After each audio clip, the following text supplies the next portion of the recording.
अस्सलाम वालेकुम वरहमतुल्लाहि वबरकातुहू। बुखारी में एक हदीस है जहाँ पे नबी करीम सल्लल्लाहु अलैहि वसल्लम ने फरमाया कि जहन्नुम में औरतों की तादाद ज़्यादा होगी। Women will form the majority of the people of hell.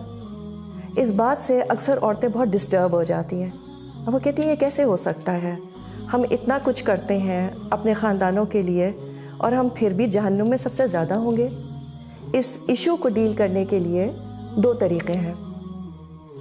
एक तो ये कि इस हदीस को किसी तरह से मैं गलत साबित कर दूँ, trying to find some kind of flaw in this because according to my logic it doesn't make sense. How dare attitude. दूसरा तरीका ये है कि मैं इस बात पर फिक्र करूँ कि आखिर ऐसा क्यों है। Why will most women end up in hell? तो हमें नबी करीम सल्लल्लाहु अलैहि वसल्लम ने इसकी वजूहात भी बता दी। और एक वजह यह है कि औरतें शौहरों की शुक्रगुजार नहीं होती। They not grateful to their husbands. अब सवाल ये पैदा होता है कि किस बात का शुक्र, ये कि वो मुझे मारते नहीं हैं दूसरे मर्दों की तरह, या मुझे सुबह शाम खाना खाने को देते हैं, मुझे कपड़े बनाने देते हैं, ये तो सब मैं खुद भी अफोर्ड कर सकती हूँ। क्या मुझे जहन्नुम में इसलिए फेंका जाएगा? तो फिर मैं क्या कर सकती हूँ। सवाल ये पैदा होता है कि क्या आपके शौहर सिर्फ एक ब्रेड विनर की जिम्मेदारी ही पूरी करते हैं? क्या उन्होंने कभी आपकी परेशानी में आपको अच्छा मशवरा नहीं दिया? क्या उन्होंने कभी आपकी बीमारी में आपका सर नहीं दबाया, आपका ख्याल नहीं रखा?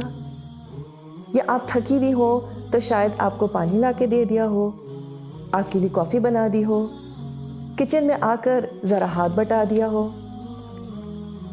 कुछ नहीं तो साथ आकर खड़े हो गए हो just to give you company. बच्चे जब तंग कर रहे हो तो उनको समझाया हो कि देखो मामा does a lot for you, be nice to हर।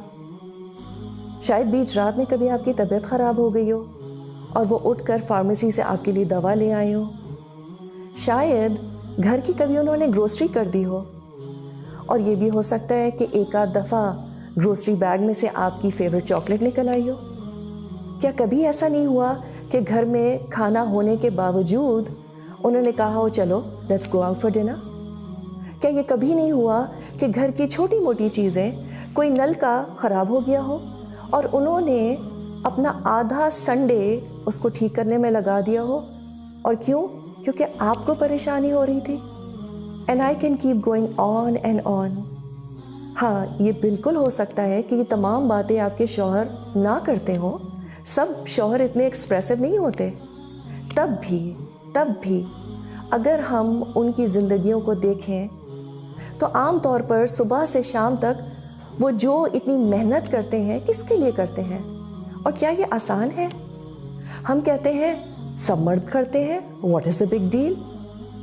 अगर हमारे शौहर हमें कहीं ये कह दें कि what is the big deal, सारी औरतें बच्चे पैदा करती हैं, उठो एंड गेट गोइंग, हमें तो लिटरली आग लग जाए, रोना धोना और पता नहीं किस किस को फ़ोन कर डालें कि इनको तो मेरी कदर ही नहीं है।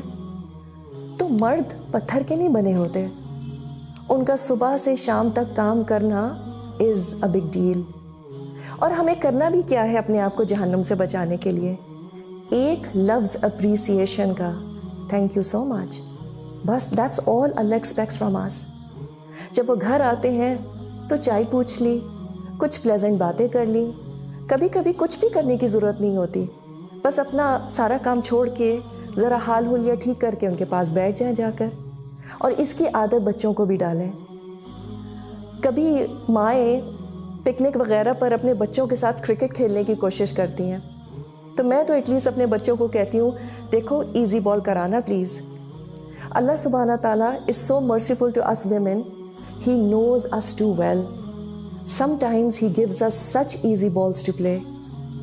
मगर हमारा सारा फोकस किस बात पे होता है? But why? थोड़ा सा ज़रा हाउ भी देख लें। It can't get easier than this. And to think of it, अल्लाह ने छोटी छोटी बातों में हम औरतों के लिए इतने बड़े बड़े रिवॉर्ड्स रखे हैं। अल्लाह को ट्रस्ट करके तो देखें। It's all about how we perceive his commands. So the trick is to forget about why and focus on how. It doesn't get simpler than this.